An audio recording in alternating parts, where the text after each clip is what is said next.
One, you're live now. Fantastic discussion of truth here, Ian Trottier, and welcome to a very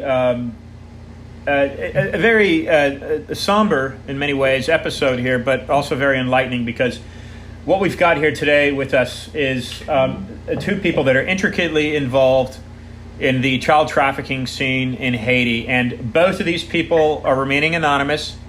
That is a mutual and also personal on their level decision. But the contents of the episode here today, this installment of Discuss with Truth, are going to be quite alarming, and certainly for those that are in the United States, you should be frankly more than disgusted. Not only disgusted at the way that the American politicians have dealt with this cover-up, but disgusted that this is happening just miles from the shore of Florida in a neighbor of great people, that is Haiti. So Mrs. Y and Mr. X, welcome to the program. Mrs. Y, would you please introduce yourself and then introduce Mr. X? Yes, well, thank you, first of all, for your interest in Haiti. It's something that's near and dear to my heart. I've spent a lot of time in Haiti, meeting the people. They're very good people. And unfortunately, I have come to learn firsthand the level of, shall we say, corruption. Everybody that I speak to is very quick to say that the corruption is only on the part of the Haitians, but I'm here to tell you that unfortunately, and I'm a proud American, I'm a patriot, I'm a conservative.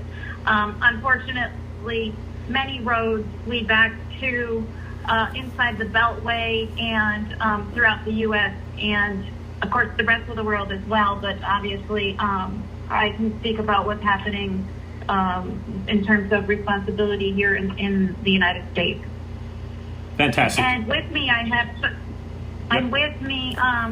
someone who I just have so much mutual admiration and respect for, who is also a great patriot and a great humanitarian, and someone who has worked tirelessly to improve the condition for the average person in Haiti, and they have agreed to come on this. I'll let them kind of introduce themselves in terms of their fountain of knowledge, intimate knowledge as to how things are functioning. But again, nothing but respect and admiration for Mr. X and his agreement to join us to discuss this very important problem here that we're dealing with. Fantastic. Mr. X, would you please introduce yourself? Welcome to the show. Yes, Mr. X, and I'm really glad that I can talk finally and explain what's going on. And I was at the highest level at the government of Haiti since 2012, and I mostly really know a lot of stuff going on. And I'm willing to share with you and any question you have, anything, behind the scene that you don't really know. And, to spill the beans and go over it, Let me start by asking, the United States has just gone through a very traumatic period and it seems to be that if you look at the past 20 years, we've been on a seesaw politically. And we went from a very left-leaning politician in Barry Soetoro to a very right-leaning politician in Donald Trump. And what we have here now with an election that many people contest, many Americans contest, is we have a sitting president that has been associated, not by myself, but has been associated to things that have happened, such as pedophilia, Epstein Island. I don't know if he directly has been associated with Epstein Island, but there are a number of public figures that are in that type of a profile politically. And I know that the sitting president has been accused by some in the media, typically alternative media, of being involved in pedophilia. What we have with you in Mrs. Y and Mr. X are testaments of people that have seen child trafficking happen firsthand in Haiti. Now, the other thing for listeners to take into consideration here is that the Clinton organization, being Bill and Hillary at the head of that organization in some way or another, have also been indicted one way or the other, not officially, into this child trafficking ring. My very blatant question for the two of you is there any type of real validity behind these claims that pedophilia is happening in Haiti, that these people are possibly involved in one way or the other in child trafficking? Is there validity behind that? And either one of you can answer. We can start with Mrs. White. Okay, well, great question. Hard to answer quickly, so I'll try to give you the cliff notes as to what's happening and what my experience has been. So, interestingly enough, and I hope you can hear me properly. Interestingly enough, the orphanage business is full of orphaned and abandoned children. In other words, the poverty level is so high there that parents living in poverty, in an effort to provide a better life for their children, will bring them to a quote-unquote orphanage or children's home. In the 70s and 80s, these children's homes were more like boarding schools. So it was a school that was maybe funded by North Americans, well-intended North Americans, and they could stay there for during the week, maybe go home once a month or something like that, or certainly go home during the summer to try to be with their parents to have some type of a semblance of a family life. It has caused a lot of trauma, because you can imagine a child not being with their parents, being in an institution, not the best place to raise a child. And so we have multi-generational trauma victims that has really created a public health crisis. And this is what we're kind of dealing with right now. So the question of is it happening in Haiti? It absolutely is. There's multiple reports from the UN down to other NGOs or nonprofits that seem to love Haiti. So just so you know, Haiti is the largest group of NGOs or nonprofits on the planet. I think if you were an academic person doing any type of a case study, you would say it's the biggest epic failure on the planet ever to happen in history. So they collect all these billions of dollars for this business called poverty, and they have nothing to show for it. In fact, in the last, let's start off at ground zero at the earthquake.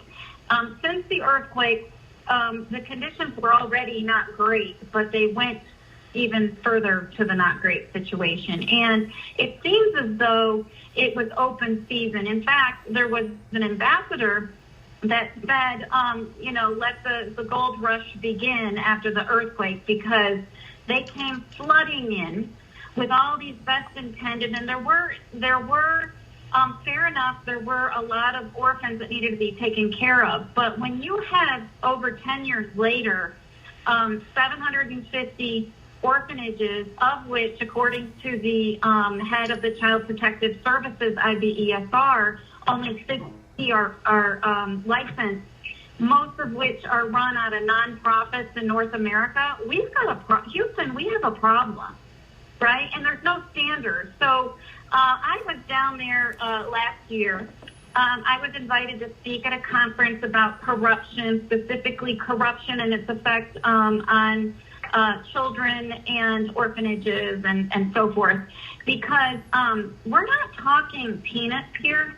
We're talking conservative figures at $3.27 billion annually that is collected mostly out of nonprofits that are running unlicensed orphanages in Haiti.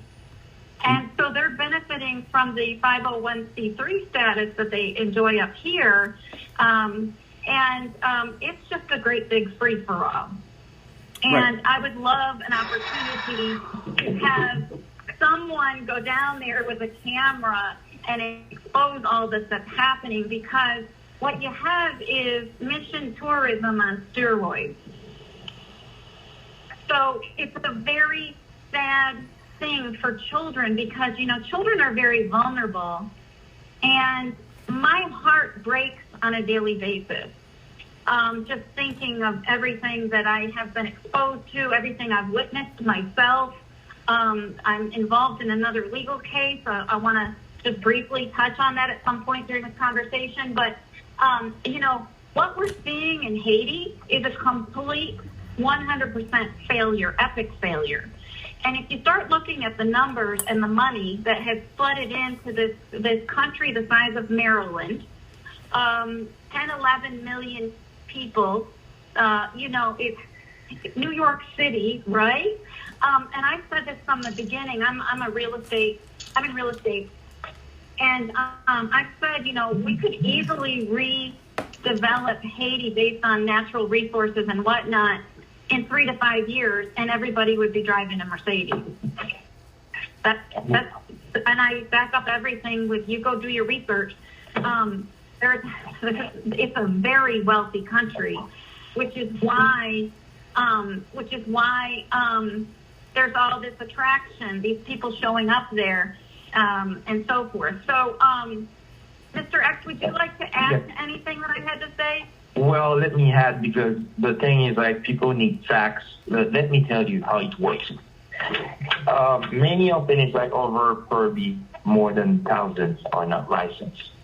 And the way you stay operate, you have people from the IBSR that you pay them, and they kind of not really watching out what's happening. But the situation in Haiti is so poor, is sometimes they let them be. So let them be, let them up and whatever.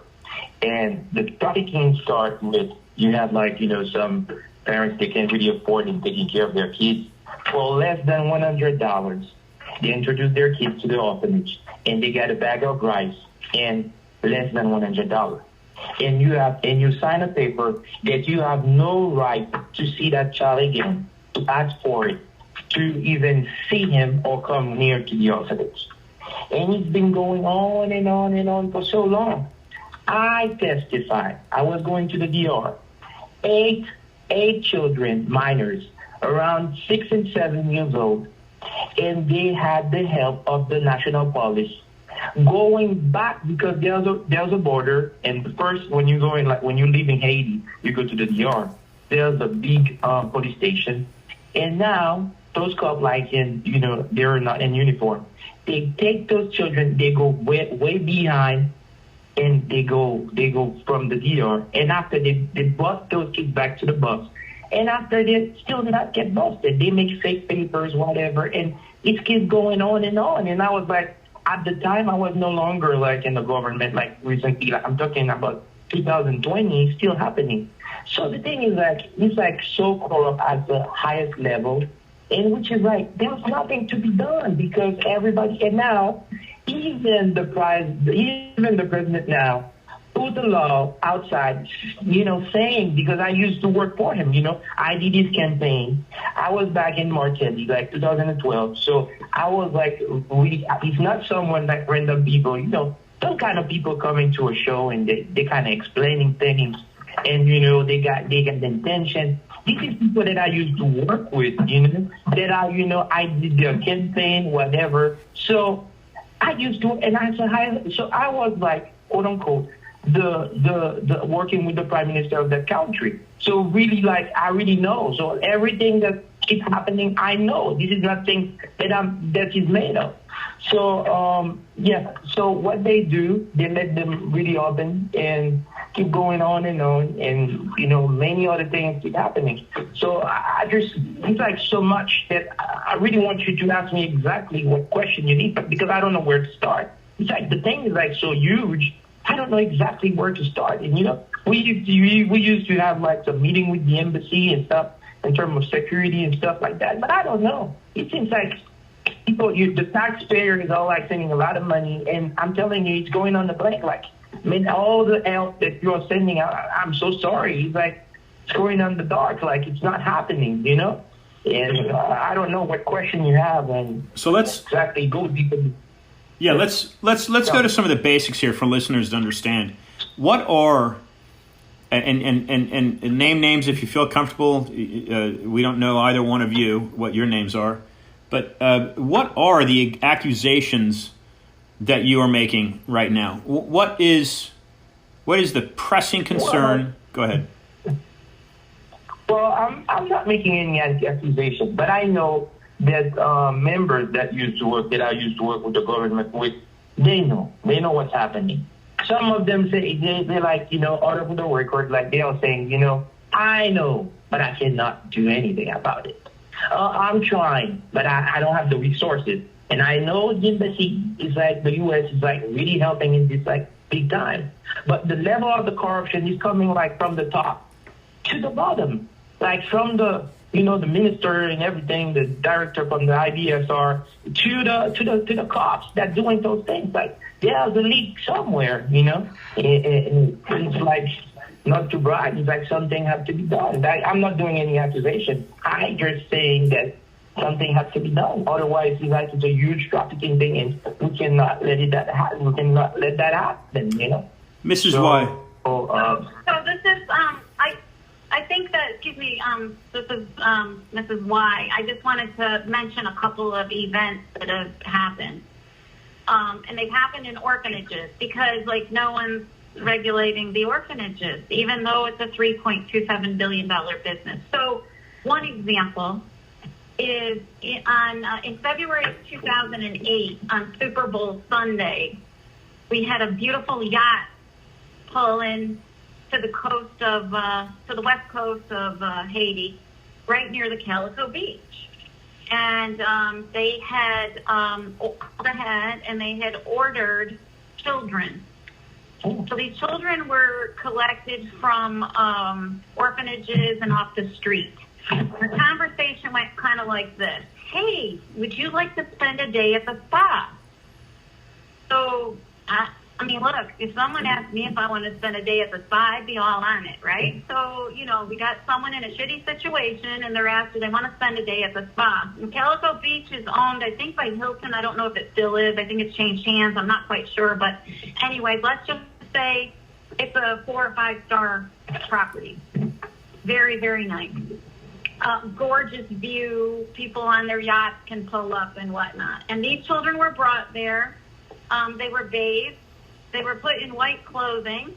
There were drugs found on the property, and the idea was that they were to be drugged, put on speedboats, and brought over to this beautiful yacht that was anchored off the coast. There was a nonprofit that was there, busy doing that's Underground Railroad. I'll just put it out there because it's the truth, and there's videos. And Tim Ballard says all these things, and he's a SEAL, and he's a this and that and the other thing. Has not been my experience, but anyway, Tim Ballard was there doing selfies and so forth, while they allowed the Americans and Canadians to leave the scene without being charged, and the only people charged were the Haitians. Yes, I'm so sorry, Mrs. White. That thing was so ugly because one of the guys, which is American, happened a street club in Pétionville. And one of the jurors have been busted because they tried to remove things. So even the cops, after arresting all those guys, they maneuvered the justice system and they got released. All the Americans got released from all that. So it's like you're trying to do something and somebody is trying to, the system is it's so corrupt that you can't really do anything about it, And you can continue, Mrs. White, because... Okay, well, so anyway, so that was a pretty sad situation. I know 2 of the Haitian law enforcement people that were on that. They work at the DCPJ, and so I know firsthand what they reported to me. I know it was a big stink. It was all over the press and the radio, and then all of a sudden, like everything else in Haiti, just kind of fizzled out and died out, okay? It wasn't talked about. The American attaché from the embassy was there on site in real time with the commissaire du gouvernement. So he's the chief prosecutor. And so these people are all aware of this. And at the time, it seems like I was once again screaming as loud as I possibly could, wait a second here, guys. Shouldn't some official be warning that Joe Blow and, Sam Smith from Canada and North America showed up here to get their groove on Super Bowl Sunday. And they were released because they have a lot of money, like extreme amount of money. And they should be, and if you have children, be careful, don't have the children around them. I feel like that's someone's responsibility, but I can tell you that I'm unique and I stand alone. Okay, so that's just one example of, like, talk is really cheap. And so we have all these NGOs down there collecting millions of dollars. Like I said, it's the largest, you can double check me on this, it's the largest group of NGOs on the planet with the biggest failure rate, complete fail. They're all hanging out at the Marriott, which, listen, don't get me wrong, I love the Marriott. It's one of my favorite places to go. Love the food, love the ambiance, love the management, love everybody who works there. But they're all hanging out there. They're not doing anything. We're not doing anything. Like, I can tell you many examples when they had the election and they had the election people that were reporting to the newspapers up there. They all had their laptops and they were all sipping their daiquiris, and they weren't reporting anything. And I know because I had taken a group of victims to the general hospital where I got out of a vehicle and I stepped on medical waste. There was no garbage picking up. They just put the medical waste in the parking lot. So, like, my shoes are all dirty, right? And so I'm going, let's extrapolate it since we're talking about COVID. It's all on the shoes everywhere. And I said to the newspaper people, why don't y'all go hang out at the general hospital that has collected millions of dollars for the healthcare in Haiti? Partners in Health out of Marseille, I believe their budget is $97 million for 300 beds. Go ahead, do the math. I'll make it easy on you.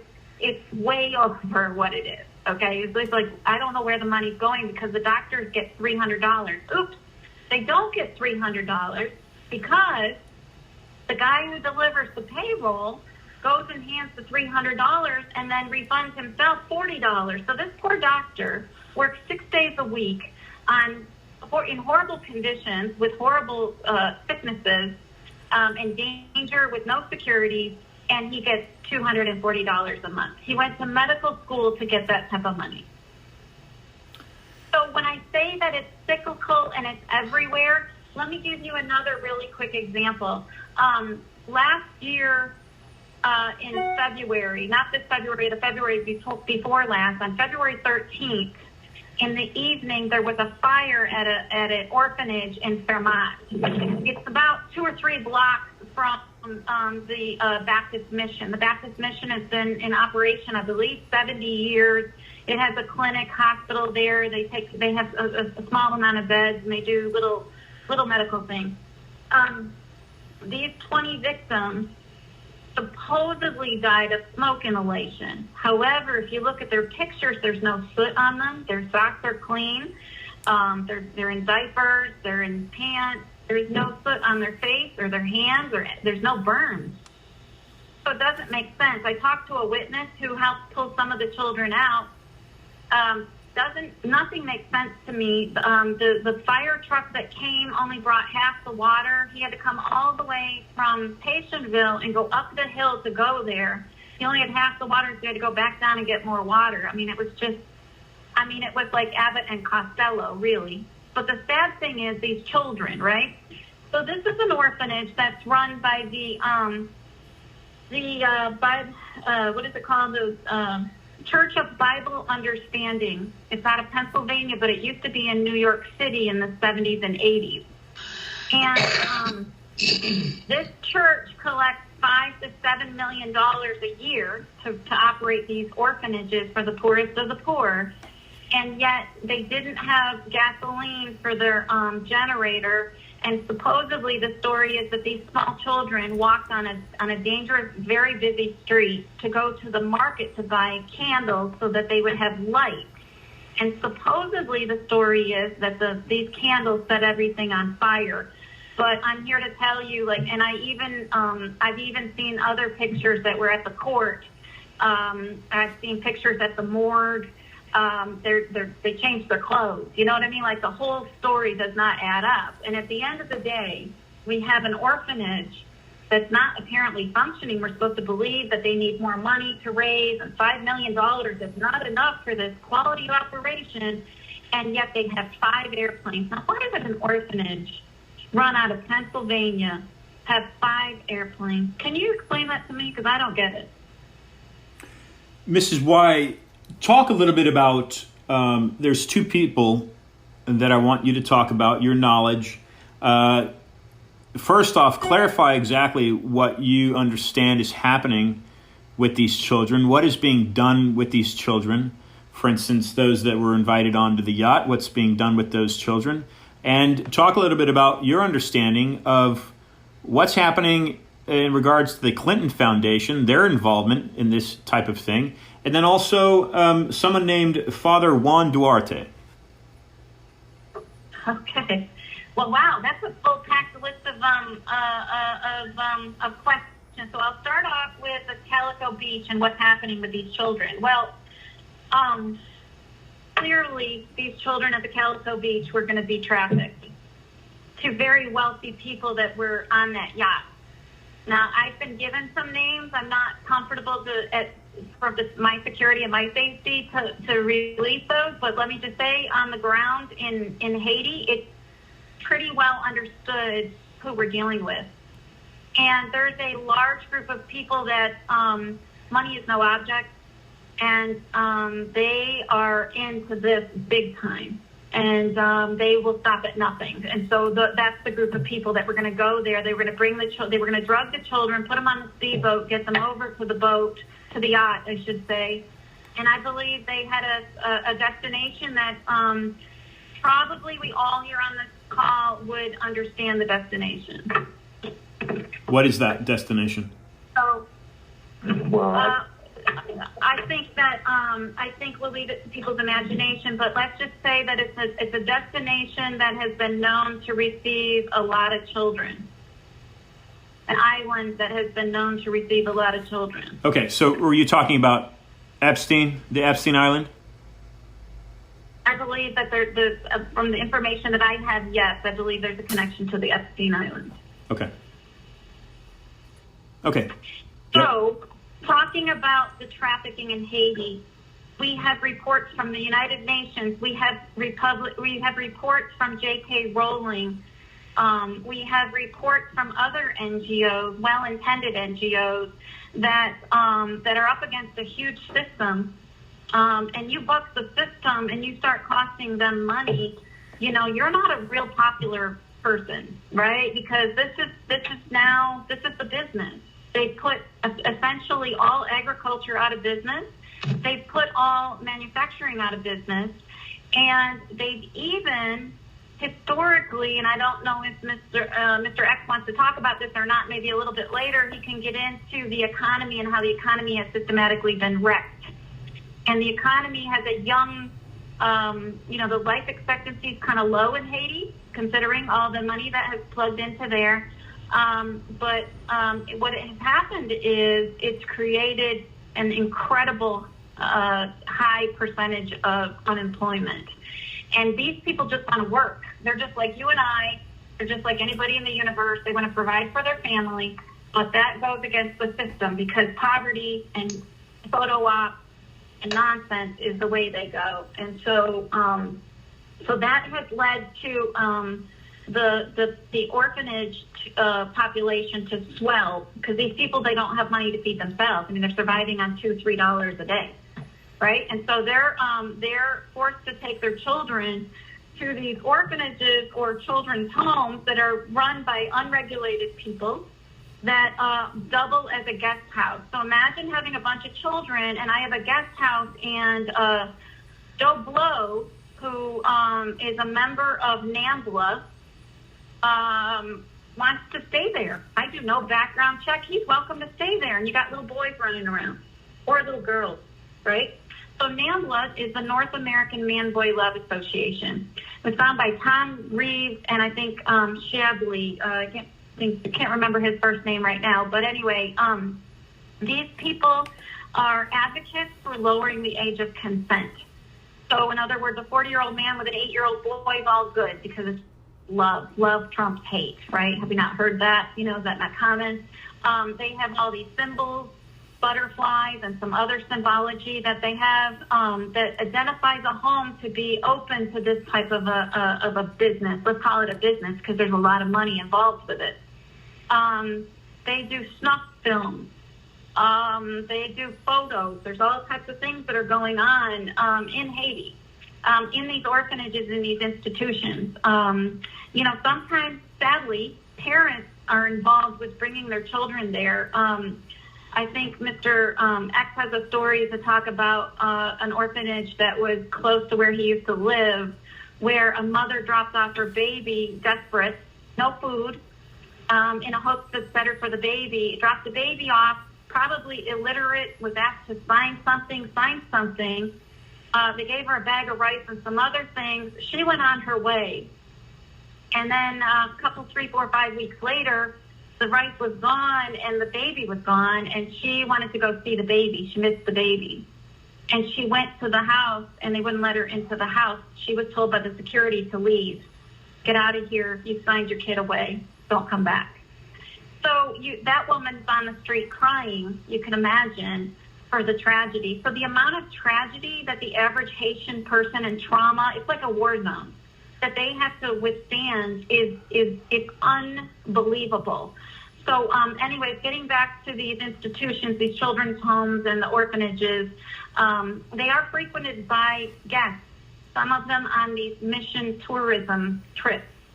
They're to be on a mission tourism trip that may be $1,500 to $3,000. You get to go down there, you get the nice little T-shirt with the Bible verse, you feel good about yourself. You'll go paint some stupid wall somewhere, and you'll get a whole bunch of photo ops with some children so that you get to come back up here and you get to feel really good about yourself because you help the poorest of the poor. In fact, you just took a job away from some poor painter down there. You didn't help anything. On top of it, if you really wanted to make a difference, if you pooled all that money from your group of 20, let's say it was $2,000 for the average trip, 2,000 times 20 is 40,000, right? $40,000. You could have started a new industry. Could have started a bakery. Could have started a school. Could have started a programming. Could have started a foreign language class. So this is what these people. And the thing is, most people don't realize what's happening, but it's extremely tragic. What we're seeing, and unfortunately, these are people that are dressed in missionary clothes, and they're telling the world what a great job they're doing. They all have the same, I swear, all their websites. I can see it a mile away. Go start checking out their websites, check out the trail of money and so forth. You know, getting into the Clinton Foundation, I was curious because in 15, I went down there in September of 15, and that was right around the time several books had been written about the Clinton Foundation and money and so forth. And, you know, they've got some pretty nice friends in Haiti, in high places, and who have gotten lucrative contracts and so forth. But one of the things I said to a friend of mine who was a doctor, I said, well, what's going on with the Clintons? Like, what do they do? And they said, well, we don't know. It's kind of stupid. They are shipping out containers of dirt. And I said, containers of dirt? And he said, yeah. And this is a doctor, so he's educated. I said, containers of dirt? Like, what are you talking about? And he said, we don't know. It doesn't make sense to us. And I was like, it's not containers of dirt. It's minerals. It's extremely valuable minerals, like incredibly valuable minerals. But yet, everybody's starving. So I don't know where this money is going. I don't know who arranged for what or whatever, and maybe Mr. X can put some spotlight on that. But I will tell you this. My last trip down there, for years, I had been reading about the William Jefferson Clinton Children's Home, because my experience with your average Haitian is they cannot stand the Clintons. Like, they just can't stand what the Clintons have done, because they promised the moon and they did not deliver, right? And so not only did they not deliver, but the conditions are even worse now than they ever have been, even before the earthquake. Okay, so like even around the earthquake time, there's like when I say there's no economic development, I'm not exaggerating. And so all this time, I mean, I've met with senators and congressmen and attorneys and teachers and doctors and managers and justice ministers and attorney generals, and I said, can you tell me where the William Jefferson Clinton Children's Home is? Each one. I've never heard of it. I don't think he has a children's home, whatever. So this last trip that I went down there, I got the address. It was on Delmont 19. This, I'll call it a hotel because it looks like a hotel, has the most expensive Brazilian wood. According to their press release, it was supposed to have 85 children in it. And again, it was like from 2012, 2013. It was supposed to have a hero environmental rating, the highest in the Caribbean. It's supposed to be like you're supposed to bless yourself that you're ever even near there. It's like the top architectural features and most expensive components. Like I said, Brazilian wood and beautiful fixtures and so forth. So I was curious. Where is this thing? Like, is this in Haiti? Like, no one knows where it is. Like, what's going on there? So again, it's 2012, 2013. In 2020, I went and I found the place. And I knocked on the door and I made friends with the security guard. Then I made friends with the director. And I asked for a tour, and I got a tour. And I said, wow, this is beautiful. She said, yes. I said, well, it's so quiet. Like, where are the children? Are they at school? Where's the 85 children? She said, 85? She said, it's not 85. We're supposed to only have 25 children. And she said, we only have 9.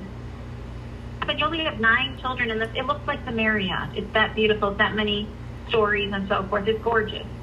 I said, you only have 9 children in this whole operation. People are starving. We have horrible situations going on, and you only have 9 children in here. Yes. I said, oh, okay. And I said, now, what's your staff to run this place? It's gorgeous, maintenance and whatnot. 15. So they have, what is it, like 1.5 per people per child. And they said they had not officially opened it yet because of COVID, and that they changed the name from the William Jefferson Clinton because of the bad connotation with William Jefferson Clinton. And they said that it was never supposed to be 85, that it was supposed to be 25 at the max.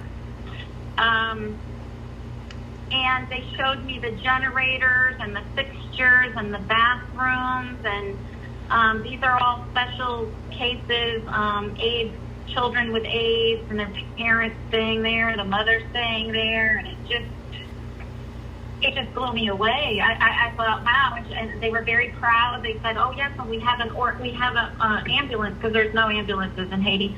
And just to give you an example of how there's no ambulances, on February 13th of last year, when we had the orphanage fire, and one of my victims contacted me and said, you got to do something, like this is really bad. And so I contacted somebody with connections with an ambulance. This was on a Thursday. They said, well, we can have an ambulance up to Vermont on Tuesday or Wednesday, because the ambulance is in Jacmel, like 2-3 hours away. I said, well, I don't think that's the way it's supposed to be, which is interesting, because this woman had said that their ambulance was up in the hills in like Kenscock or Vermont, right, not too far from where the orphanage fire took place. So in my travels, people approach me all the time. They give me information. I'll give you another short story. So I was at a conference last year in 2020. And we were talking about corruption and things, and its effects on the economic development in Haiti and so forth. And I gave out my cards, if anybody had any information or if I could help them with anything or whatever. And I got a call from someone who was a teacher at an orphanage in Vermont, which Vermont is, they're nice homes. It's a nice neighborhood. Not necessarily where you'd have an orphanage, but okay. And they said there was this American guy who had collected like millions of dollars in donations from the Minnesota Viking players. And the guy was basically trafficking his, I don't know if you want to call them children or orphans or the children that were in his institution. And he had a barber shop and a restaurant, and he wasn't paying them, that they were paid with their room and board at his house.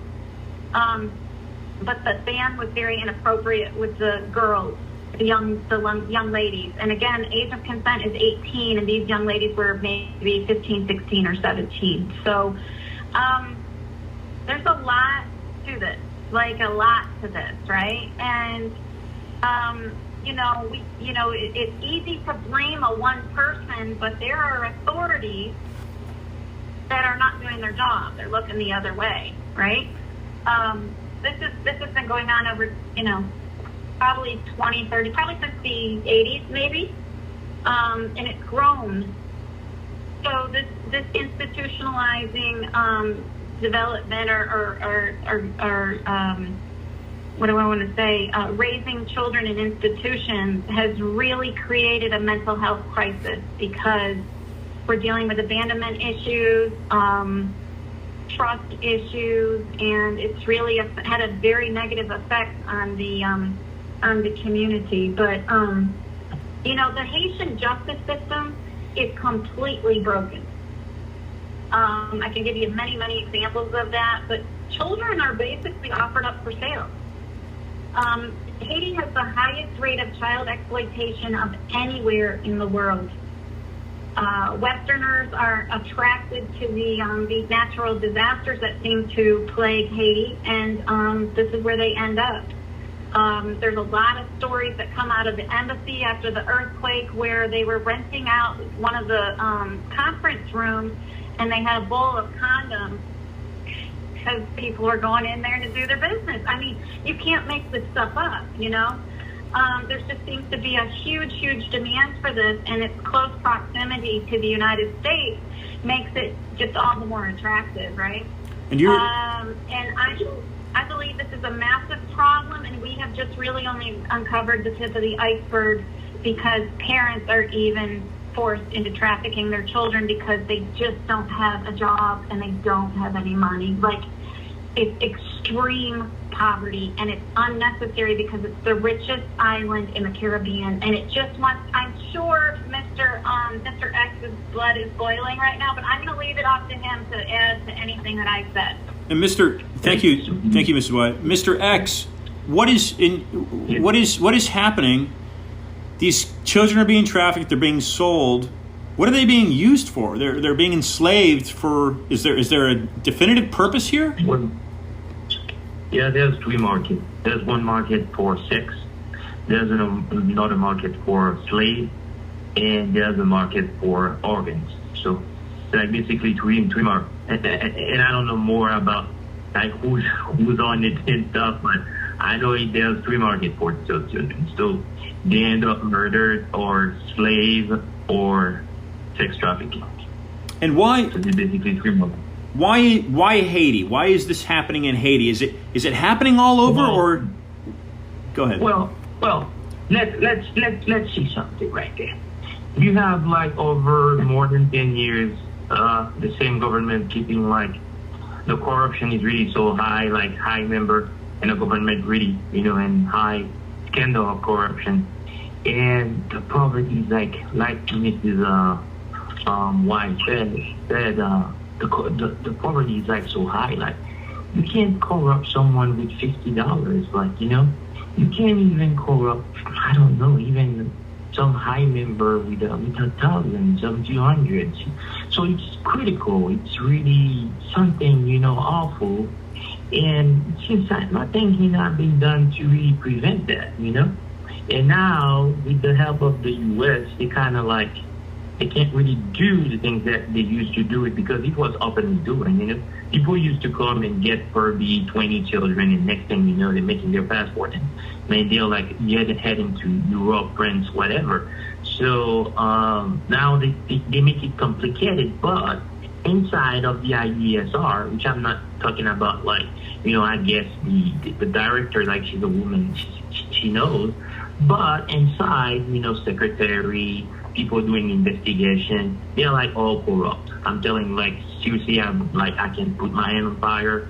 If that thing really go forward, I'm willing to really reveal my name and everything and all the players. But for now, like, inside, it's really rotten. Like, there's nothing that they can do. They have to remove all those people to eat, and the poverty is too high. That is why it's happening. So the message is pretty clear for listeners. Don't support any type of giving, whether it's even for... for now, don't use any taxpayers' money. The U.S. really need their money. Don't do that. Like, probably with other players, but those players now, they have no control. Like, they can't really guarantee the security of, like, anybody working. And I'm telling as someone from the inside. This is not someone that has, like, I don't have anything against those guys, but I know their players, they're, like, not capable of doing anything. So this is someone from the inside that's telling this thing. So I have, like, my relation is like more than 8 years with those guys. So I really know them, like, inside out. So they can't really maneuver the whole thing. So it's not something they really don't know what's happening. They know it's happening, but there's many big players behind it, so they can't really, you don't want to go further in an investigation. Next thing you know, you find someone really bigger than you, right? So you don't want to do that. So the thing is, like, they really know what's happening, and they're like, they're like giving the green light to let them do it. Mrs. Y, talk a little bit about Father Juan Duarte, and then either one of you can chime in on this. I'd like you to address the issue of adrenochrome, if that's something that you can address. Okay, so Father Duarte. Okay. Okay. So there are several big named pedophiles who have been convicted in the United States and Canada. One of them was a man by the name of Father John Duarte. Father John Duarte was operating out of several orphanages in Port-au-Prince and Cap-Haïtien where he was sexually abusing children. And rather than face justice, he ran away to the Dominican Republic and got a job as a diving instructor where he could continue his fetish. And the Canadian Royal Mounted Police found him, and they brought him back to Windsor, Ontario, where he faced, I believe his sentence was 18 months. Not long enough. Another guy by the name of Father Matthew Andrew Carter, a.k.a. Mr. Bill, had a big orphanage, and he's currently serving, I think, 135-year sentence in jail in Arizona. Also sexually abusing children in his care at his orphanage in Haiti. There are several other ones that can be named that haven't been convicted but are closely affiliated with the Catholic Church, and the Catholic Church is very aware of what's going on in Haiti and in these orphanages, which is very sad because the Haitian people are extremely spiritual. They are some of the most spiritual, kind people that you could meet because that's the only thing that would explain their ability to survive such systemic abuse and injustice. And there is just, the justice system is completely broken. There was an arrest warrant, and a red Interpol arrest warrant for a man who operated an orphanage in Haiti for over 30 years. He was affiliated with the Catholic Church, supposedly, according to him, although that is not been able to be checked out, or I should say not be able to be confirmed. And that person was, rather than face justice, ran away to the Dominican Republic, where he opened up another home for children, where he could continue his craft. Okay, this is what they do. It's like an alcoholic being a barkeeper, right? They're surrounded by alcohol, or the pharmacist that's close to all these pain pills or whatever that they're addicted to, so that they can have their supply. It's not unusual, right? So there's several people that are on that list. There's a man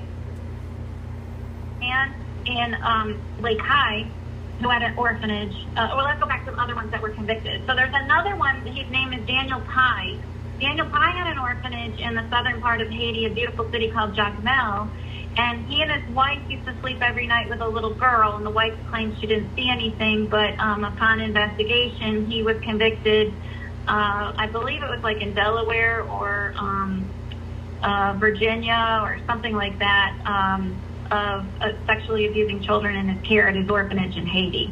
So it's an all too common theme that is extremely well established. But just imagine for a second having an orphanage that you've run for, let's say, over 30 years. And imagine you've been accused once, twice, 3 times, let's say 12 or 13 times.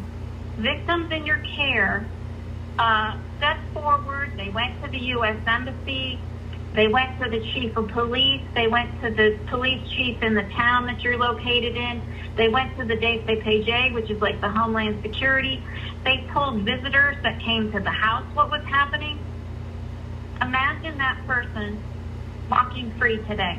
What do you think of that? Yeah. What about, and I want you to talk about, there's a connection to an Iowa funeral home, and you can expand on that. Address this concept. Really, I don't know much about it, but it's something referred to in along the lines of these pedophilia conversations, adrenochrome, and then if you can touch on this California law. I know I'm throwing a lot at you, but listeners can kind of wrap this up here in their mind. A law that was passed in California recently under Gavin Newsom, SB 145, I think it was the title of it, that is basically doing exactly. Go ahead. So adrenochrome is something that a lot of people call a conspiracy theory. It's not real. Everybody is crazy. And so forth, but I'm here to tell you it's not crazy, and it's not a conspiracy theory or anything like that. It is based on facts. And with adrenochrome, a child that is scared to death, that is beaten, tortured, abused, scared, feared for their life, will create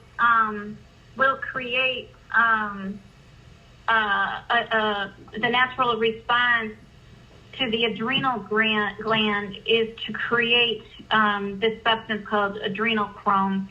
And can't speak. I'm not a pharmacist or anything like that. But the research that I've done on the adrenochrome is that, in fact, it works much like LSD, and you quickly become completely dependent upon it, okay? And so much of this trafficking, which, goes on here in the United States, you don't have to look too far from Washington, D.C. to know that there's an office that 3,000 to 6,000 kids go missing every year.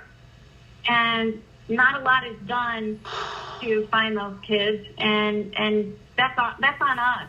We're responsible for that. We've accepted this. Little by little, there's a saying in Haiti, it says, little by little, the bird builds its nest, and that's exactly what's happened with this trafficking. So it's like Mr. X said, there are 3 types of trafficking. You have the sex trafficking, the organ trafficking, and the labor trafficking, where people are expected to work for free. And Imagine in Haiti, you have the first free black nation, the only successful slave revolt in history. Quite a story, quite a rich history. And you actually today still have slaves.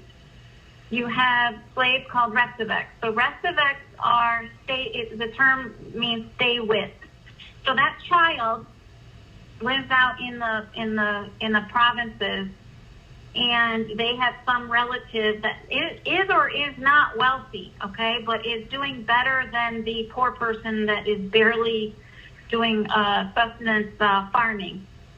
And the mother or the father or the family decides, boy, this baby, in order to have a possibly good life, needs to go to the city and work for their school. It needs to go to school. And so the promise is made that, Jean-Pierre goes to live with Aunt Marie Jardin, and he'll help keep with his keep by, getting the charcoal going for cooking, or cleaning the latrine, or, going and carrying the groceries or whatever. And the boy is 3 or 4 or 5.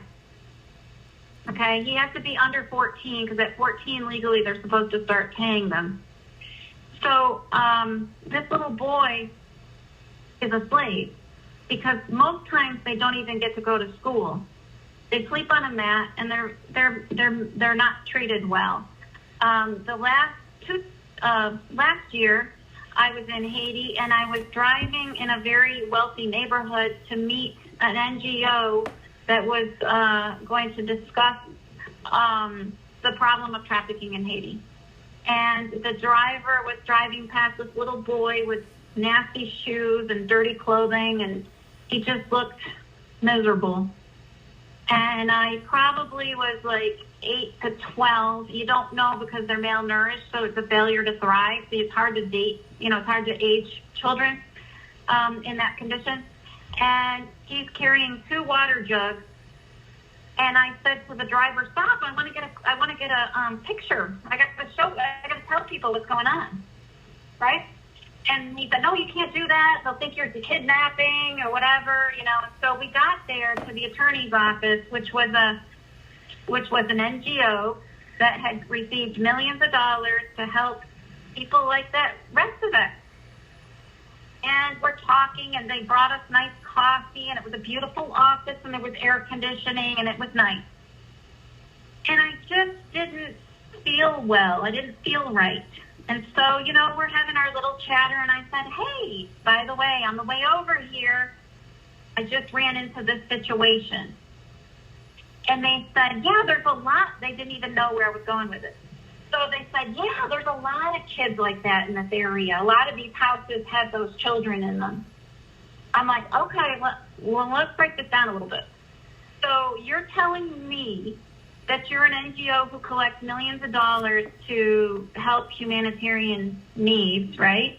And you walk your special driver in your Mercedes car with air conditioning, and you sit in the back, and everything's lovely. Good for you. You drive by these kids all the time, and you as an attorney know they're supposed to be in school, and you know that they're enslaved, and you know that's illegal and against the Constitution and against the law, but you do nothing about it. Is that right? And they were like, "Well, what are we supposed to do about it?"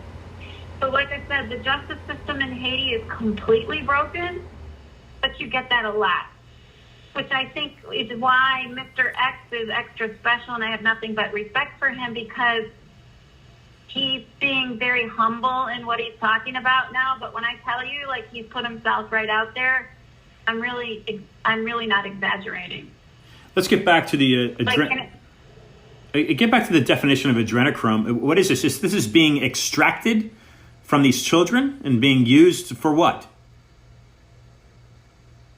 Yes, it is, and it is being used as a drug.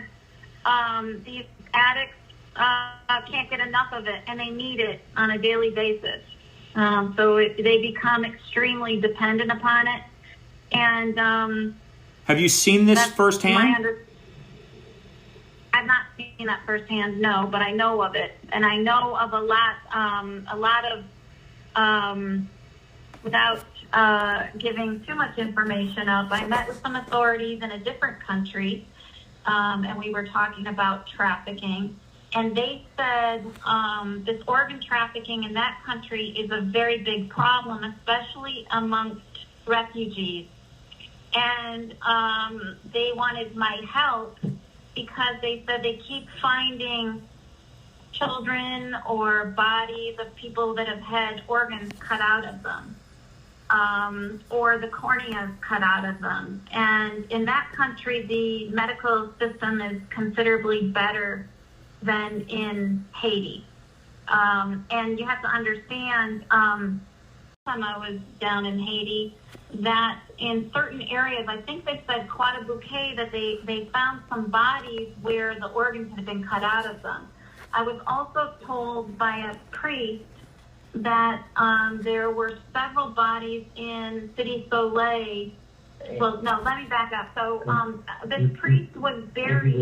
Mrs. Y? Yes.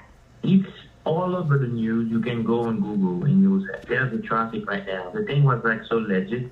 So what they used to do, you have like those tap people. What they do, they just say, it's a random, like, it's like having a bus. You go on a bus and stuff like that. But it's different. They got a truck, and the truck, they do it and they change it like it's a public transportation. So what they used to do, like recently, I'm telling like 2019, something like that, 2020, some random people, they come inside the tap and they chop those people, they get their house, their art and stuff like that. They have many missing parts. It's like not something that we are like creating. Like it's all over the news. In terms of like orphanage, like recently you had a pastor. There was probably 12 like minors in over like around 12 or 14. He got all of those minors like pregnant. They were like two pastors. So this is like the thing is being like, it's legit now. Seriously, it's really legit, It's nothing happening, and this is not really made up. It's like, I can really confirm it, like, you can go over the news and you'll find it. Now, I had asked you a little bit about the history. This was off camera, if you will, per se. The history of Haiti, and for listeners to understand it, it is the same island with DR, which was mentioned, Dominican Republic. It seems like there's trafficking going on both sections of the island. Those are two different countries. What is who is behind? You're mentioning various religious heads, Mrs. Y, and certainly Mr. X. You're talking about the deep corruption in this Haitian government, but who is behind this ultimately? Who are you looking at as far as being responsible for this these disgusting practices? Well, for the DR, I used to have like two companies in the DR, so I can't really tell. It's like the major, you have to really understand, it's like the traffic is because many people are coming in, they're like, it's the client, it's the customer that really want that. And you have people coming from boats, coming from like many tourists, but they are coming because the DR is like a sexual hub. Like, they know it's for 500 pesos, which is $10. And you can have probably everything, And you have websites, you go on the website and there's public website and you see them kids like over the website. And so they are like not advertising. They don't mention that they don't have like, they're not 18, but once you go there and see their pictures, and I think there's a special, like close to the Malecon, when you go there and you just sit there and as it's your wife and stuff like that. Next thing there's some, young minor lady coming to what, as you say, do you want anything? So you have the Zona Colonial, which is like close to the Malecon. It's going down there, like you go where the noise is, like, it's cool, keep going. So you have many people coming from Europe, all over the place, coming from the US, and, it's you have like customers, it's really demanding, like $10. you can't really do whatever you want with those kids, which is like, and you have the Haitian government, which is like, doing the trafficking, like, you have like, members of the national police doing it. You have many people that really from the Haitian government that really know what's happening, they kind of tell you, well, what can I do? I don't know. Okay, maybe I'm going to do this today and tomorrow they're not here. But because some, quote unquote, they know the big players behind it. We can't really tell like who's behind it because there's too many people behind it. You know, it's like it's booming. It's a huge market for sex addicts. You know. So it's happening. Go ahead. It's an easy trip down there. Like, for example, I have some victims that are located in the DR that sent me a couple of photos that they saw on the beach. One of them was this gnarly old fat European man with this little girl. Looks like she was maybe 8 or 9 years old in a bathing suit, sitting on her lap, kissing her on the lips, and she's drinking a beer with him. Sorry, Mrs. White. You have Sosua, Puerto Plata, Zona Colonial, and like Santo Domingo. It's all going down. Like you see 3 major hubs, like where it's going down.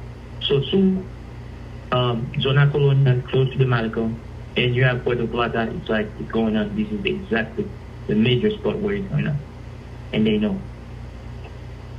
And so all of this money, like, you know, let's talk about some of our taxpayer money going to solve this problem, right? So I had a meeting with a legislative aide for Rubio in Florida.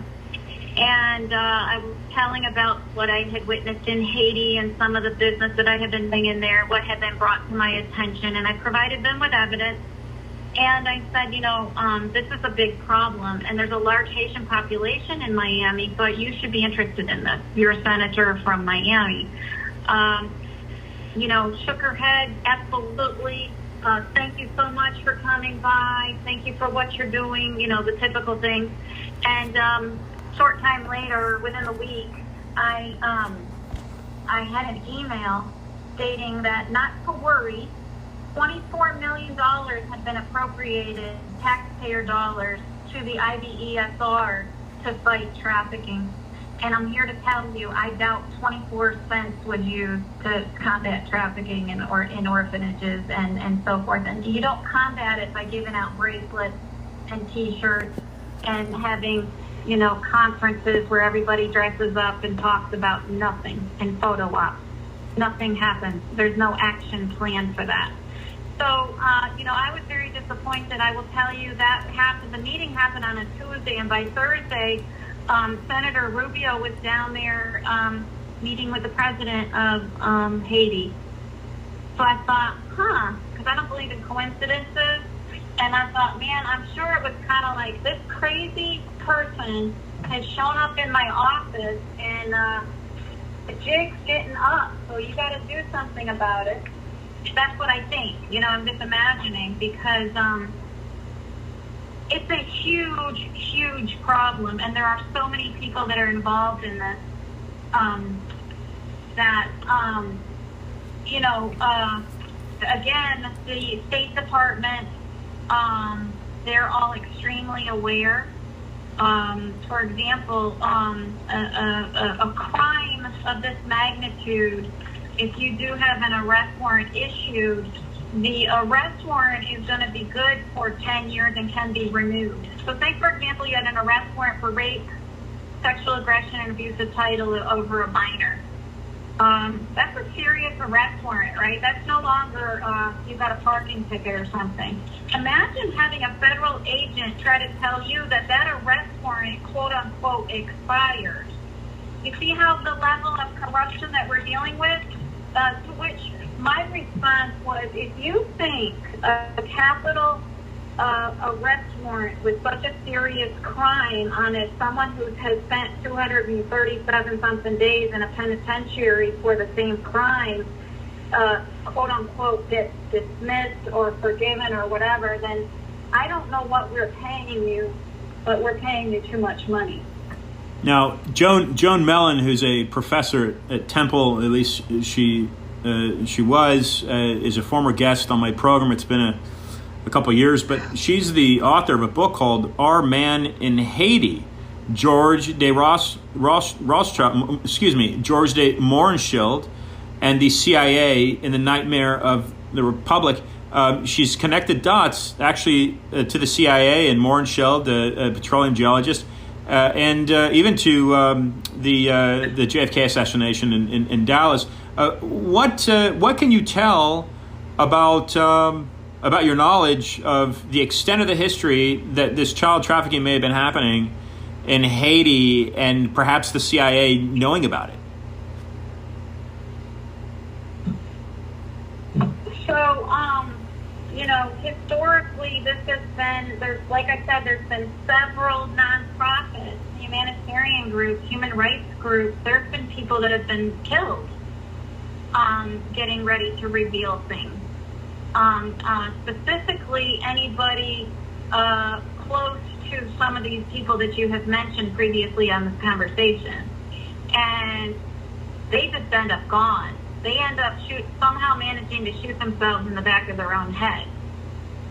We don't know how that's possible, because from a physiological standpoint, it's not possible, but somehow they managed to do that. And they managed to get police and Homeland Security and FBI and CIA and all these DEAs and all these other alphabet agencies to sign on to that. So when I tell you that there's no justice system, or that the justice system in Haiti is broken, I'm here to tell you that the breakage is now, the crack has reached our shores. Because we have put people in positions that are supposed to be doing something to especially protect children. We have something called the Protect Act of 2003. That basically says if you go over the boundary line to do something that is illegal in our country, that you can be prosecuted here in the United States. There was a man in Cap Haitian by the name of Doug Perlitz. He had a huge operation in Cap Haitian, a huge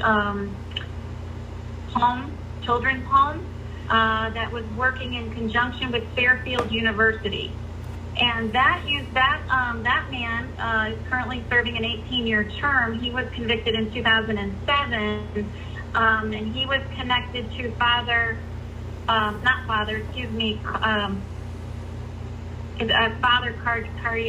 Carrier out of the Fairfield University. That was the guy, Garabedian, was involved in that case. And after everybody tripped over everybody to get their $60 million divided up, I think the victims got less than $200,000 apiece. And everybody was so busy trying to feather their own nest that they forgot to mention that these victims needed psychological counseling. So it's really disgusting. So there's another example of someone, Doug Perlitz, that he was convicted, and to my knowledge, that property was donated to the people of Haiti to help the children of Haiti, and I think it's vacant. I don't think they've done anything since 2007. I don't know if perhaps Mr. X can expand on what exactly is happening at that property, but I can tell you that a lot of these people that are bad are dressed in as mercenaries and as missionaries, and they claim to be helping. But the truth be told, you meet with them, you talk to them, you give them evidence, you give testimonies, and nothing happens. And so, like I said, the crack goes all the way up here. I mean, Fairfield University is in Connecticut. Big university, it's Catholic university. The Catholic Church is involved in this extensively. I'll give you an example. In 1990, there was a lady who is a youth minister in Minnesota, and she went to Haiti to visit an orphanage because her sister was working as a teacher at the orphanage. And as soon as she got there, the person who ran the orphanage went on a trip somewhere, tour or something or other, and left her in charge, which is kind of strange because she's kind of a stranger, but okay, she's a youth pastor, youth minister, which is a lay person in the Catholic Church. And little by little, children, minors, let's say minors at the house came to her and said, look, we're being abused. This is what's happening in graphic terms. And she's a mandatory reporter. And so she went to the authorities. She went to the embassy. A lot of things transpired. She ended up leaving the country. That was 1990. She left the country, but before she did, she made sure that she documented everything. to make sure there was a history that could be referenced should anything happen. And she really hoped that justice would happen, justice would prevail. And so in 2003, she was at a training for the Catholic Church. And the person doing the training was Gregory. I think he's an archbishop now in Washington, D.C. He was the Vatican point person for the sex abuse scandal and training in the Catholic Church. The problem is the training was only for the lay personnel and not for the clergy. They were exempted, so they get to do their thing. So she went up to him, thanked him for his program and his training, and she said, "Hey, listen, when I was in Haiti in 1990, I stayed at this orphanage, and several victims came to me and said that they were sexually abused by the man in charge. I documented everything. I did my very best, and there's not a month that doesn't go by that I don't get contacted by some of these victims. And I believe he's still abusing. I believe he's a serial abuser, and he's not going to stop. And what are you going to do?" And to that, Archbishop Gregory gasped and said, "Oh my goodness, how horrible, can you write me a letter?" And so she wrote him a letter, and she copied her parish priest, and that was 2003. She said, now this is 13 years later. He promised he was going to look into it. He said, "That's terrible, I'm going to look into it." To this day, that was 2003, so we're almost 20 years later, right? Just shy of 20 years. No response. Where is Archbishop Gregory right now? He's in Washington, D.C. He took over from the priest that had to step down because he was involved in a sex scandal in Washington, D.C. Very interesting. Yeah, and yesterday I had on the program author Eric Phelps, and very explicitly he's gone back in the 300-year history of the New World, and more importantly, the roughly 250 years of the U.S. And he's looked at the influence of this church organism that it obviously runs through Europe today and to Rome. And he explicitly has said that that there are Vatican assassins, whereas there is a group known as the Society of Jesus that is organized to infiltrate a country's education system, media system, and financial system. And his argument, which I have shown that his research is backed up by many other sources, is exactly what happened in 1913 with the creation of the Federal Reserve Act and the Federal Reserve Central Bank in the United States. We thank you for your time, and I appreciate what you're bringing to listeners, and you've got just an exorbitant amount of information, and I'll be bringing you back onto the program. What are some of the things that you can advise and suggest for listeners to do as far as uncovering some of these things for their own interest, as I think that any person in their right mind, in my opinion, finds that having sex, and this is maybe to the contrary of the Californians in San Francisco that passed that law, but having SB 145, but having sex with a minor, meaning a person under the age of 18, should be honored and is wrong. And certainly children that are developing physically, and to have, which seems to be them to be the subject of this type of adrenaline energy, which again, we're looking for some people that can testify to this, is saying that personally, one-on-one, this is just wrong, and this isn't about a left or a right political issue. This is about a human issue. So, what are some of the things, as you've disclosed, as you've kept your concealed rather your identities, but you've given a plethora of information? What are some of the things that listeners can do to uncover some of these tracks, websites, organizations, and how can they again tie this back into the work that you are doing? So a victim's worst fear is to not be believed. So can you imagine being in Haiti? You're starving, you've been abandoned, You wake up every single day and you don't know if the ceiling is about to fall in on your head, and you have no one to report it to. You go to the authorities, no one listens to you. He trumps you. He works with this person. He was with that organization. Part of the grooming is every single day they were told, don't even think about telling anybody about what's going on in this house because no one will believe you. You're a Haitian, you're a liar, you're a cheater, and you're a stealer. And I'm ABC great person. I know everybody. And when I say everybody, I mean everybody. I mean, he's dialed into everybody very, very deep. And, you know what I find disheartening is some of the comments that I've received. I have been told a lot of things like, why do you care about Haitian kids? Or those are just poor black kids. We have the same problem here in the States. You know, to that I say, like you said, this is not a left or a right or a black or a white issue. This is a humanitarian issue, and we all have a responsibility to help these very vulnerable children. But you know, much like the children in Haiti that are extremely victimized, we have the same problem here in the United States. So, like I said, what was a destination Caribbean problem for years? Okay, it's not only Haiti, it's the Caribbean. You see people that are continually going down there.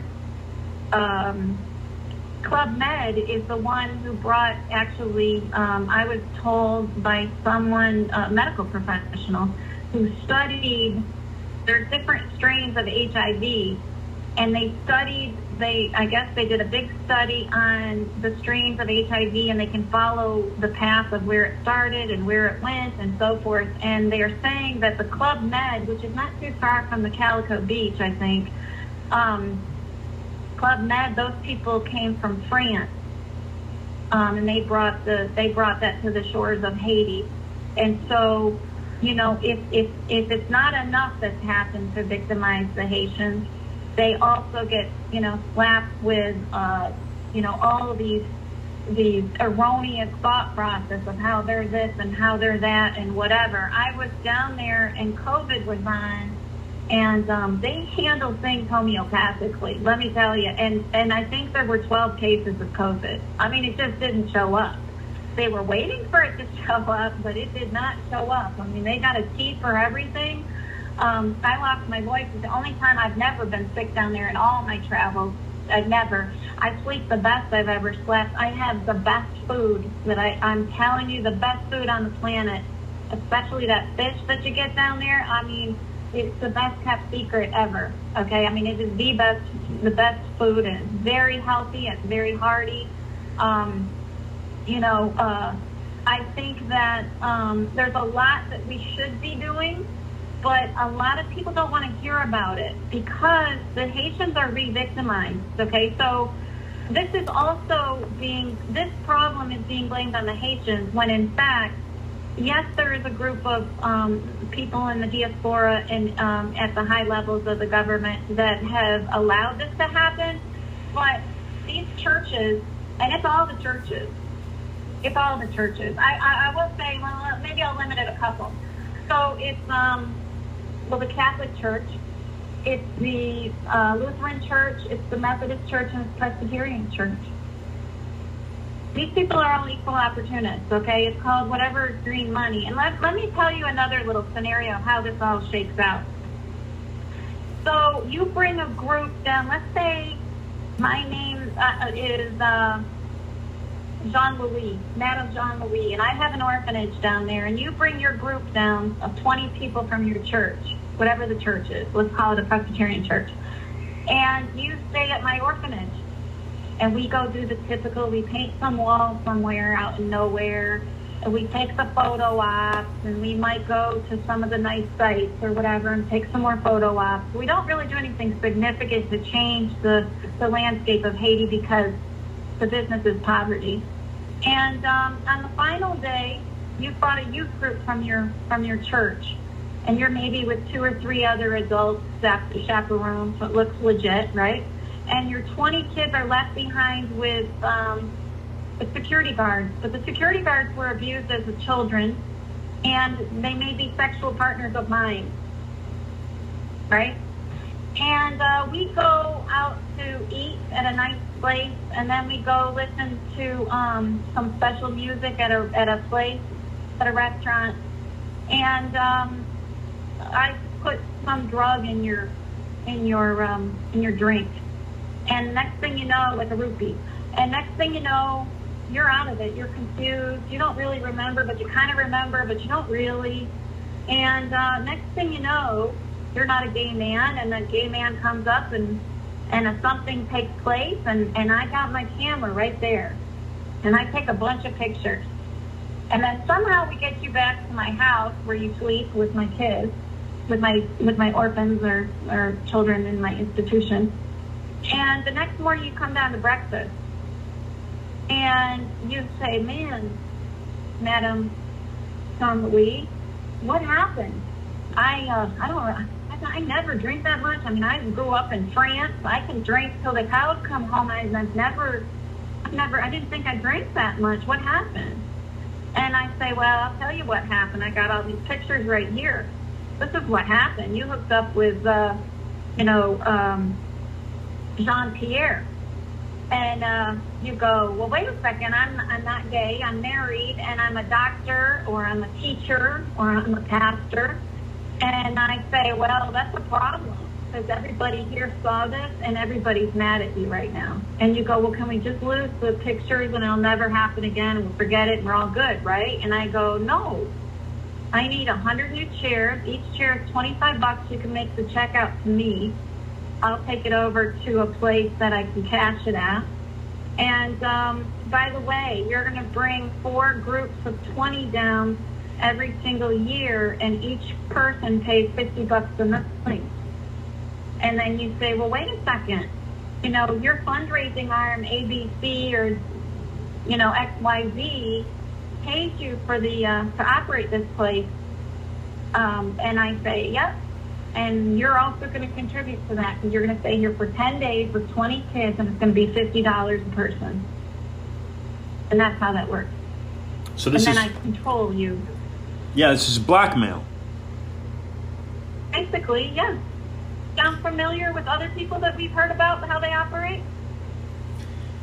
It absolutely does. And Mr. X, do you want to chime in, or you have a comment on that?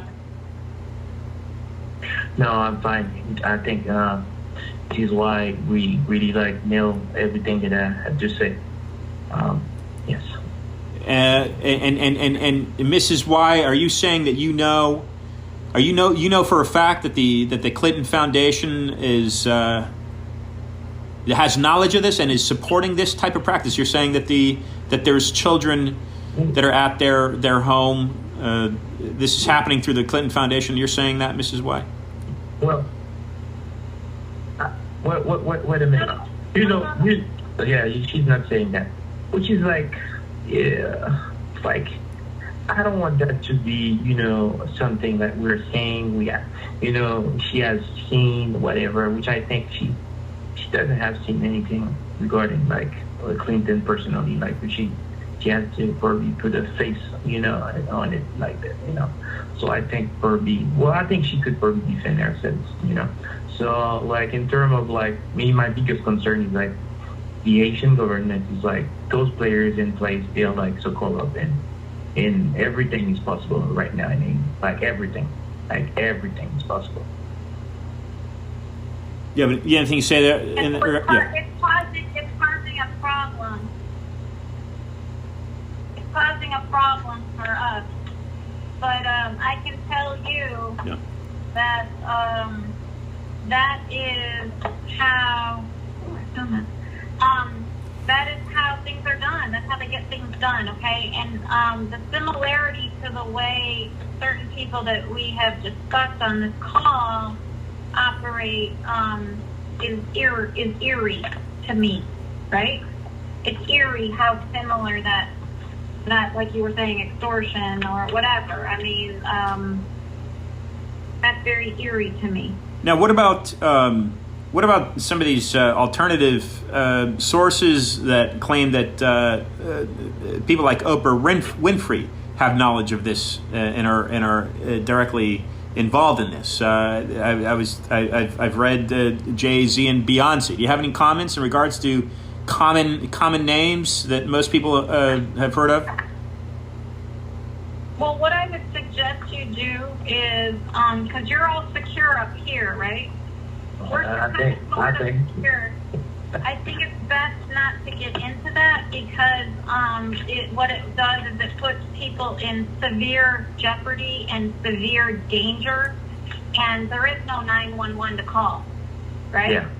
And Yep. there is no someone you can call that cares, and people are losing their life on a daily basis, and I don't care to get into that or be the subject or cause of someone losing their life like that, including people who have put everything out there to try to get justice. So I don't really want to get into that. Okay. And then what about the Iowa funeral home? Is that something you want to discuss right now? No, I would prefer not to get into that either. I don't think it has a bearing on, trying to give people an oversight as to what's happening. I will tell you the way to solve all this problem is the 4 Ps: prevention and training, protection, prosecution, and psychological aid. Well, I'm sorry, Mrs. Y. As long as you have those players in place in Haiti, there's no way that you can do it. My biggest concern, I don't know anything about the Clinton Foundation. I don't know anything about Oprah whatsoever. The only thing that I know, because I was inside, you cannot have anything done with those players. Like for 10 years, you can't have the same players in place to really make a change in Haiti right now. That's the only thing that I know. As someone I don't have anything to do with them. I'm not saying anything because something, but I'm just telling you cannot do any change. And I want all the taxpayers to not spend $1 until they change the players in place right now, because there's no control right now. It's too messy, because you're thinking you're helping kids in Haiti. Now you're funding a criminal activity in Haiti right now, because you don't know what you're giving. You don't know that you're funding. You don't know the money that you're sending. What they're doing with it.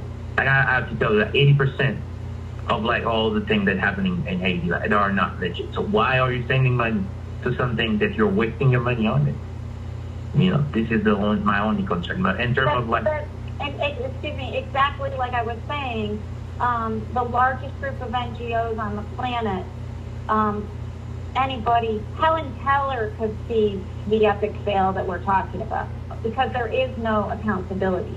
None. No one is questioning. No one's going there. It's the green light. Go, go, go, go, go. Yeah. While we were on the phone, I have an advocate in another state who does a lot with trafficking, and they said that they're asking for prayers because they said only a few of you will receive this message, and I asked you to keep it private. So I'm not going to do anything to identify, but they said I have a serious security issue. I've not had one like this in a couple of years. This person has said that they're going to have to relocate in the next few days. You all know that I love you and where I'm located, that I've called it my home, but that I have to leave my home again. This person has already relocated one time. Really need prayers. So the fact that Mr. X and I are on this is because this is out of love. We don't get anything out of this. No one pays us anything. In fact, we've done it at a tremendous cost to us professionally. And I don't think people understand this. I think everybody has gotten very lazy, and it's okay for someone else to fight the fight or whatever, or to sensationalize or to do this, that, or the other thing. But in terms of action, Mr. X, would you not agree? We're hard-pressed to find action. No, it's really hard. Like, seriously, like, there's a change. Like, they have to change from the government to the justice system and even that the private sector. I think this is how corrupt it is. It's really deep down. So I don't want, like, maybe if you have some money to waste it, you're fine with that. Like, you really like, you know, what they're doing to the children. You could probably still funding those people, which is like, I'm not talking about like some major player in the U.S. I'm just, my biggest concern is like the players in Haiti right now, because they are like, you know, I've seen things happening, and I know, like, I can stand behind it, that those players are really corrupt, and they cannot make any change for that. That is what I know. You know, but in concern of like any foundation or any major player in the U.S., I don't know, and I don't think we know. And but in terms of like me personally, like not Mrs. Y, I can tell, and like if something really serious happening, I can tell. Yes, the major player from the number one to anybody at the courtroom and stuff like that, they all have to be removed, because it's the level of corruption is too deep. You know, the president of the bar have been murdered like recently, so this is how serious it is. So there's like, yeah, to put myself like on a show like this, probably people not realizing what's happening. Like, I'm putting my life in danger, and two of my colleagues have been murdered. They are not have been murdered in Haiti. They have been murdered in the U.S. So this is how serious the thing is. Like, people are like they're talking about this is not really talking. This is like putting like a threat on my life right now, like just by saying those things. So it's really serious, guys. So, you know, the best thing you could do is stop the funding from any like charity things going on in Haiti right now, until you see clear and something happening, and you will feel it. And Mrs. Y, you also had an encounter with someone that you know that also lost their life. Is that right? Yes, several people. So this is high stakes, and are there any, again, organizations, stateside, if you will, or listeners elsewhere, how people can get involved, to particularly the independent researchers, direct listeners to some organizations, some allies or advocates for this type of thing that you trust and you know are doing good work. Mr. X, do you have anybody you would recommend? Because I don't. Well, I don't. Probably some organizations like in the U.S., you know, which I still believe in the U.S. and I still believe there's the will to change, you know, anything that happens. But the level they are doing it, I'm like, you will probably have everybody busted, because they are all connected, you know, like seriously all connected. I don't know. Like, you know, from the number one to the, I don't know, from the guy, like, you know, doing the security, the whole thing. So I don't know exactly what we're talking about, like, if they really know it. And I think some agencies really know, because some guys have been busted in corruption, you know, because like I told you, people in the private sector, they're like deep in, you know, in the corruption, you know. There's people that used to do, you know, professional in the U.S. have been busted in corruption, you know. And they know, like, the agencies really know what to do. Like, you trap them and you offer them money, whatever, and you see, you know, there are some ways you can find it. You know, you can go to IBSR saying you really want to do an orphanage, whatever.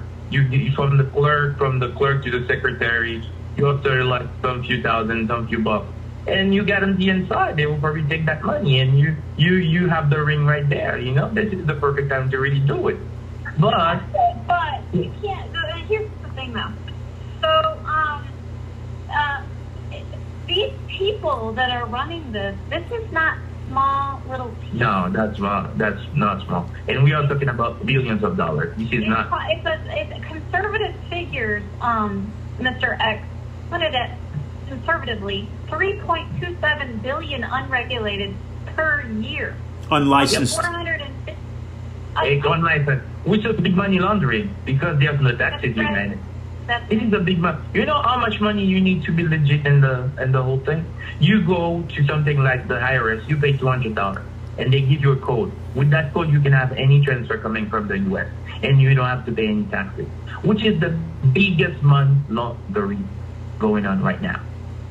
So And you're saying I can No one yes. cares. Yeah. And Mr. X, you're saying that you have worked with the highest powers in the Haitian government? Yes, the highest power, and I was like in charge, like the coordination with the All right, department. be careful how you describe your situation. Yeah. Yes, I don't want to put. We don't have the security. We don't have money for security and all this. You know. Yeah, we don't have any clearance, which is like, I guess they already know, like, I'm a public figure and everything, so this is not some random people that used to work and that really don't know what they're talking about, whatever. So it looks like really it sounds like the call here, and we applaud you. I'm speaking for listeners and those of us in the program. You're applauded greatly for the work that you're doing, and I commend you for your bravery.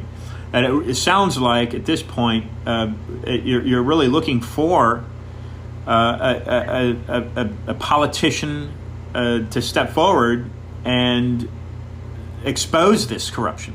It sounds like that's what needs to happen so that people understand that the funding for these orphanages has gone awry.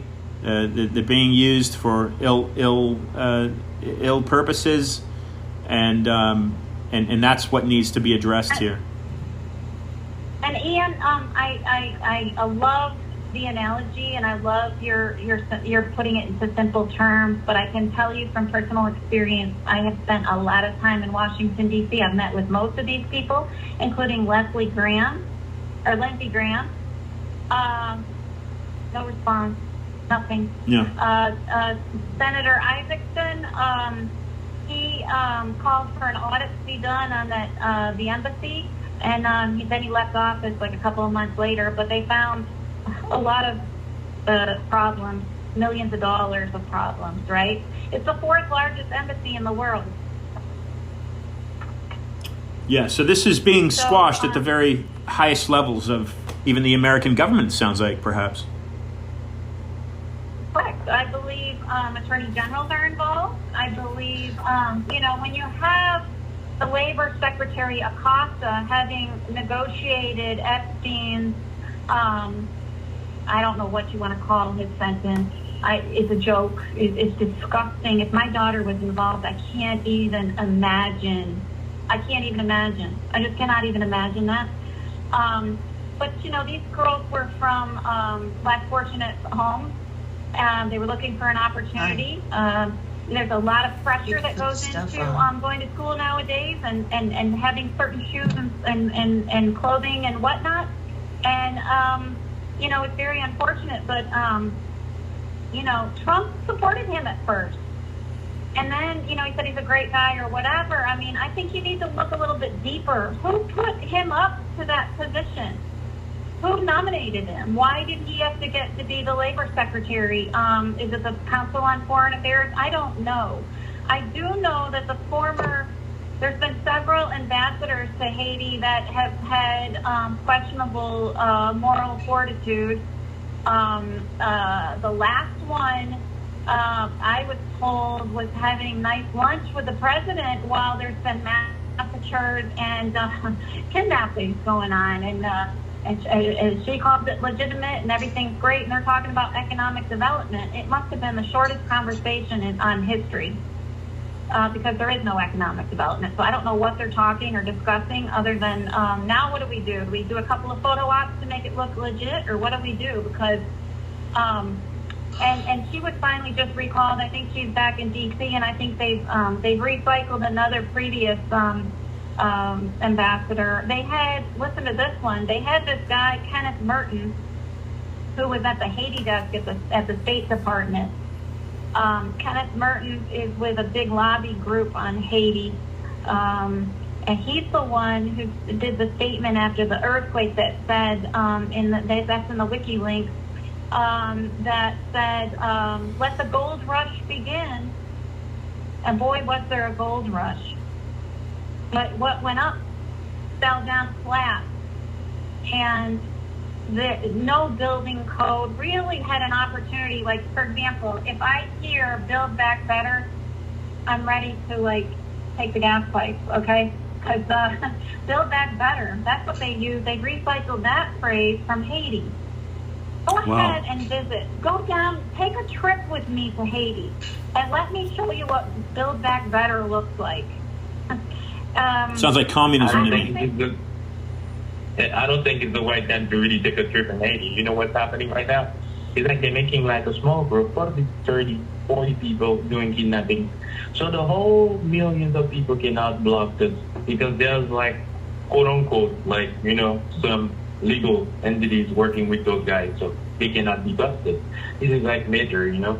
So, and I'm telling you, like, you cannot do any improvement. Like with those players, I really mean it. And Mrs. So there's a large group of victims that have no social services, no social worker. There are some extremely kind and generous mental health professionals that do their very best without even being paid. So, you know, it's like anything else. You know, in another good Haitian saying, which a lot of Haitians hate this saying, but it says a lot. They say the Haitians are very good at pinching their nose and drinking the smelly water. So that's what they continue to do on a daily basis. I mean, you meet these people, and they dress up and they show up with their very best face. I don't know how. They are the strongest people on the planet. They've had every trick played on them. You know, I went to school, I won't tell you where I went to school, but anyways, I went to school, and our family loves museums and so forth. And anyway, one of the saddest museums, I will say outright, the saddest museum I've ever been in is in Haiti, because all of their treasures have been stolen, and they're sprinkled around the world. And they have the tombs of the forefathers there, and I've gone a couple of times. I think a couple of times, actually, I went with Mr. X took me, and I got the best dossier to give me the tour, which I appreciate. And each time I go away feeling, my gosh, you know, these forefathers of Haiti fought till the death. They had an agreement, they had a pact, right? They will fight till the end, till the death. You know, give them liberty or give them death. And I wonder what they would do if they walked around in Haiti today and saw what they saw and that has happened to them with all these people, the gold rush that marched in and exploited all this. And I'm sad to say there are a lot of Americans with blood on their hands. And it's an embarrassment. As we wind down here the past few moments, and I'll be reaching back out to you to invite you back on the program, I'm going to pose a question for each of you, and then I'd like each of you to have some closing comments that you want listeners to take away with. But the first question is for Mr. X, and then the second question is for Mrs. Y, and then the two of you please take a moment and leave some closing comments for listeners. But the first question, Mr. X, is was in your view, as somebody that's from looking outside in, was the 2020 U.S. presidential election, was it rigged or fraudulent in any way?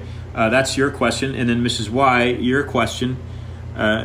Your question is there something? Is there a corrupt element to the COVID-19 pandemic? So, Mr. Y, or excuse me, yes, Mr. X, you begin, and Mrs. Y, please.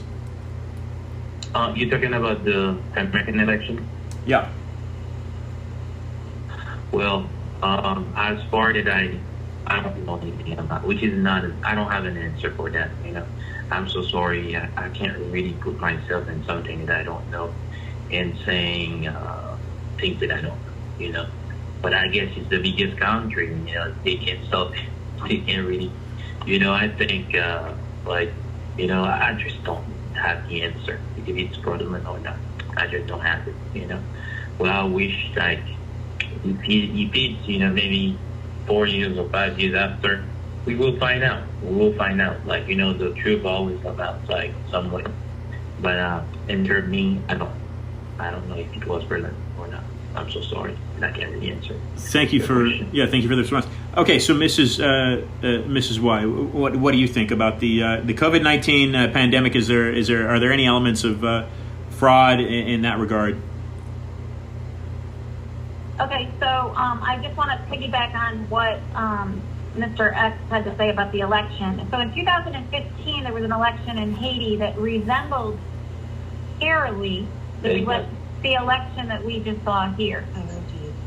And they were not able to certify that election. And so what they did was, even though they had all those people from around the world that I mentioned were hanging out at the Marriott with their laptops, and they were paying someone $10, $15, $20, $100 to go out to the election polls and to witness, and to report back.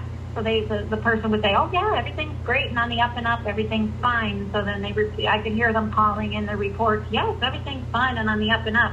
Well, the CEP, which certifies the election, came back and they did not certify it. They said there was fraud involved in the Haitian election. And how much it reminds me of our situation. But at least the Haitians did step forward, and they did have an interim president while they sorted things out. And then on the second go around, the same person that won the first time, he won again. So the only thing I would say about that is, if you were going to I'm very troubled. My father was an accountant, and I'm a conservative, a very conservative man, and I'm wondering what he would say if he was alive. What would he say about the manner in which we've handled this recount? Okay, so putting the ballots back in and counting the same ballots again and not checking to see if the ballots were valid or whatever, or missing ballots or broken ballots, or the chain of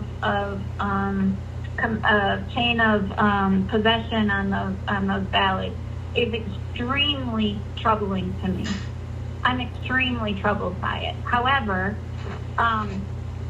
the manner in which the Republican Party has handled it is a severe disappointment. I think what we see in Washington, D.C. is a disgrace. I'm embarrassed as an American. I'm embarrassed to see that and to witness that. That should never, ever happen. I think also this COVID, I had COVID. It was like the flu. It wasn't fun. I won't say it was fun. It wasn't like, hey, let's go get COVID. But I was down in the height of COVID in Haiti, and I think they had 12 cases. And Haiti is one of the dirtiest countries in the world, okay? In terms of open sewer or markets that they have on garbage heaps, right? They just throw things in the street, and in terms of that, to not have COVID show up, I don't know what to think.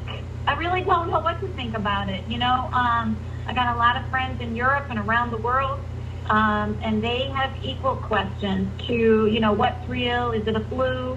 How do we have COVID and then the flu numbers all went down? Was it really just the flu? The whole story of how things were leaked out out of the Wuhan lab. Another thing that just seems like, at this point, it seems like the news that we've been fed, the programming, something's off. Something doesn't add up, and I don't know what it is. I just know myself. I know, I stand by what I say and what I've seen and what I've witnessed and who I've spoken with. But there's a lot of people that like to sensationalize things, and why did they like to do that? Money, maybe? I don't know. I'm not getting paid any money for anything I've done, and I certainly know that Mr. X hasn't received any money. So, I just think something is not right. Something's not right. And, a lot of this people in Maxwell is about to be, I guess there were more charges that were filed against her. What's taking so long? If you look at the crime scene of Epstein, and he quote-unquote hung himself, but he's got his prescription bottles up there and they haven't moved, seems kind of strange to me, the whole story, really. the fact that he only got 18 months, who okayed that? Like, where has everybody been? And this is South Florida. There's a lot of people involved in this activity. A lot. In fact, I was just watching a documentary the other night on Van Halen, and their security guard was getting interviewed, and he said, when he was interviewed, one of the questions was, do you have a problem with underage girls coming around us or handling that? And he said no. The other question was, do you have a problem with drugs? And he said no. So this has been going on a while. There's been a lot of let's look the other way situations going on, and it's now injected itself into our society, like you mentioned, going on in California. We don't need to look too far to see all these, this empowerment of transvestites reading stories to children. Are those the only people that can read the stories to children? I mean, at some point, is there a mental illness that we're dealing with? I was raised on Mr. Rogers' Neighborhood, right? So I don't know. I'm not the person to ask. I mean, my mother was very careful with us. I don't know. I'm not okay with all this. This is a further breakdown in our society, and it's sad to witness and to stand by and watch. So I really appreciate, Ian, you having us on the program and even listening. Hopefully that we've inspired some people to look into this a little bit further and to start asking questions, right? If it's not right, then it's not right, right? Like, for example, someone accused over 12 times, the actuary will give you a formula that will say the probability of that not being true is 0, right? So and I say this all the time, like, if my brother was accused, and I know my brother, and I know he loves children, like, really, we love children in our family. If he was accused maybe once, twice, 3 times, around about the 4th time, I'm saying, like, what's going on here, right? 5th time, I'm like, you must have done something. 6 times, 7 times, I'm like, whoa. 12 times, and you're still not in jail? Like, what's going on? And, we've sexualized our society, we've sexualized our children, and it's not funny. And it's hurting them with scars that we can't see because they're on the inside, and they will carry them with them the rest of their lives. So again, thank you for having me on your program and even listening to this problem. But imagine being someone who in extreme poverty, trying to get reason or try to get out of the situation, and screaming as loudly as they can, but no voice coming, no sounds coming out of their mouth. No one's coming. No one's showing up. Wow, those are profound. That's a profound statement right there. I would love to close on that, but like I said, I'd like to give because that's left an impression right in my brain right there. But let's a very good way to put it. Let's have Mr. X give some closing comments, and then Mrs. Y, if you want those to be your closing comments, we can leave that at that. But if you'd like to have something else, add something else. Mr. X, some closing comments for listeners, please. Yes, I want to tell all Americans that it's a major concern because I was a kid and I think they were a kid too, and what's happening is not right. So I'm just like, if there's anything that you can do, that you can stop the funding of any, quote unquote organization pretending they're helping Haiti, it's not really happening from someone from the inside of government. There's no major player doing anything. And they'll, like, quote unquote, really corrupt, and I can't really face them. And you have to really understand there's no gain. Like telling on the show, whatever, I'm putting my life at risk to do that. And it's more deep than what any statement, anything we said. It's deeper than that. And I want you to stop the funding of any quote unquote organization pretending they are helping. It's not really happening. And none of the players in Haiti have to be traced from the number 1 to the last one, and the justice system and everything. So that's my, that's my statement. I'm just not gonna go further than that. Thank you. And I really appreciate your invitation and everything. Thank you, Mr. X. We appreciate you joining the program. Mrs. Y, do do you have something to add? That was a very profound statement you just made. Well, I will leave you with one additional thought-provoking story.